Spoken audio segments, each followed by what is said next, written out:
Hi, welcome to a foreigner in the Philippines. Well, I always say it, you can see I've got my glasses on, so I'm going to be reading stuff. Well, this is not a happy thing, but it is a lesson for everyone, especially those who are planning or married to a Filipina. And I want to read this letter, but before I do, I want to ask that everybody who so believes and in the way that they believe, if they could offer their prayers for Brian and Maricel, because Brian and Maricel are facing some very, very tough challenges, and it's not going to be easy. But it's a reminder, as Brian later tells you, about one's mortality and how no one ever knows when it's going to happen. And so I will read this letter. I'll take out any of the really personal bits, obviously, but it says, "Greetings, Terence and Beth. Let me start by saying thank you for your support. This is a very trying time for Maricel and I am at a loss as to my exact plans for the future. See how things change. Maricel has told me that she does not wish to do chemotherapy. The 5-year survival rate for her type of brain cancer is almost 0, even with the chemo. Her doctor has told her, her doctor has told her that the tumour has progressed to level 3, which is very severe, so her time may be short indeed.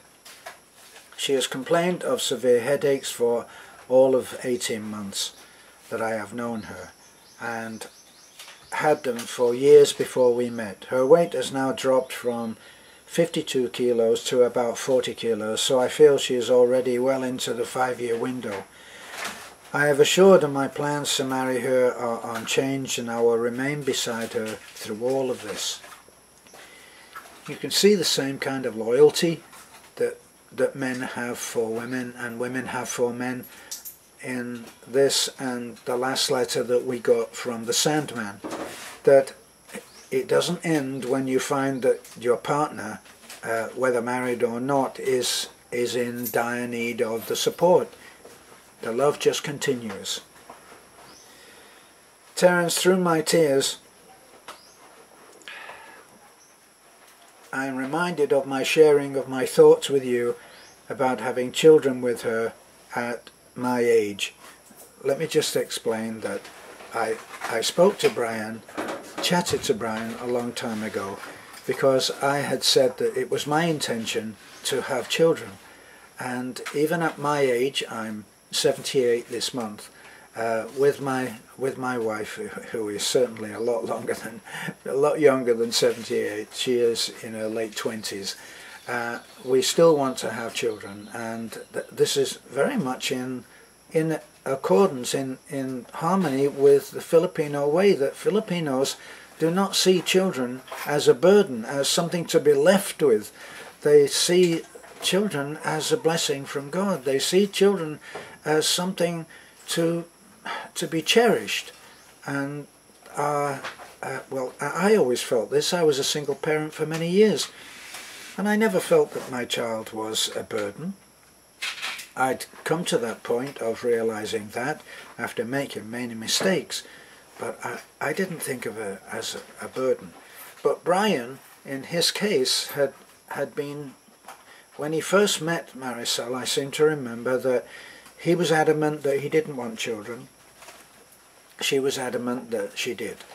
And what happened was that, in spite of themselves, they fell in love and were committed to each other. So they then had to resolve that problem, that disagreement, and part of it was helped along by the fact that some of the videos that we did, not taking any credit here, by the way, but some of the videos that we did actually offered a different perspective on it and talked about the Filipino perspective, about how children are not a burden, they're a blessing. So, let me see. "Through my tears, I am reminded of my sharing of my thoughts with you about having children with her at my age. You are so correct when you referred when you remind everybody, a person never knows when their time here is up. As it now seems, I will be the one left all alone. So we talked about this in some of the earlier, facing some of the earlier criticisms between Beth and I. Not between Beth and I, about Beth and I's relationship. People pointed the finger and said, "You're going to die and you're going to leave her." And I said then, unless you're a lot closer to your Creator than I am, you won't know when it's your turn. You could be leaving this afternoon. You could be leaving in 10 hours, in 20 hours, in 10 years, in 5 years. You don't know, and none of us do. And that's one of the things about life, is that it is not guaranteed. This moment that you are looking at this picture on your monitor is the only one that is guaranteed, because as soon as it's happened, it's in the past. So you have it, but it's not guaranteed in the next one. You may flake over in the next. Not to be too doomy about that. I'm not being that, because I live for the moment. Let me try and get back. Said, I will be the one left all alone. I suppose nothing I can do but surrender it to God's hands. I really don't want to end this letter on such a sad note. I'm truly happy for both of you that the surgery has been a success and so on. And he just goes on to some other stuff there. But what emerged from this letter, other parts of it and other parts of the letters that he did, was that Maricel has given up. It seems that she's given up. She's given it over into God's hands, but in a way which is not hopeful. Whereas the most important thing in facing any kind of a challenge is to have faith that you can actually do it. Just imagine if a tightrope walker set out on his trip across a great distance on a tightrope and was not sure whether he could do it or not. He would need to have the faith that he could do it. And I'm sure that every successful tightrope walker does have that faith. So what's in the faith that makes the difference? You need to actually believe that you can recover from this. There is a famous case that actually has been medically documented of the man who was diagnosed in hospital as having cancer with a very, very bad outlook. He put up with the treatment for a little while, and then, against everybody's wishes and against their advice, he booked himself out of the hospital. He discharged himself, and you may find this hard to believe, but I think you could probably find it maybe even on YouTube. He booked himself instead into a reasonable hotel, and he took with him a video player and, I don't know, a gazillion comedy DVDs. And he sat there and he watched comedy after comedy after comedy. And he laughed and laughed and laughed. And he laughed himself well.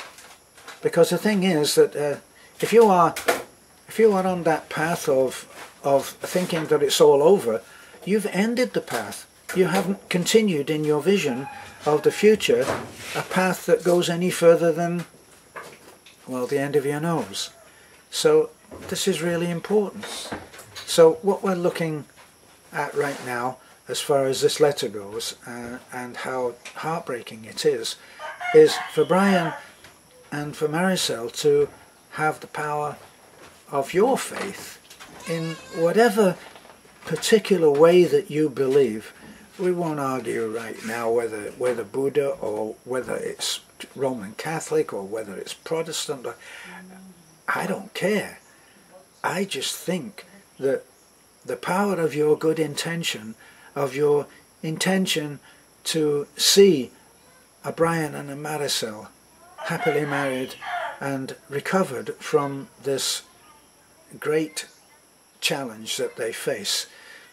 I think that the power of your prayer, of your intention, of your good wish, of your get well soon will help. We have now over 7,000 subscribers. I'm not so unrealistic that I think that you're all watching in on this, but for whoever is, why not just spend a moment? You don't have to do the Hollywood thing of the little child at the bedside saying, please help this and please help that.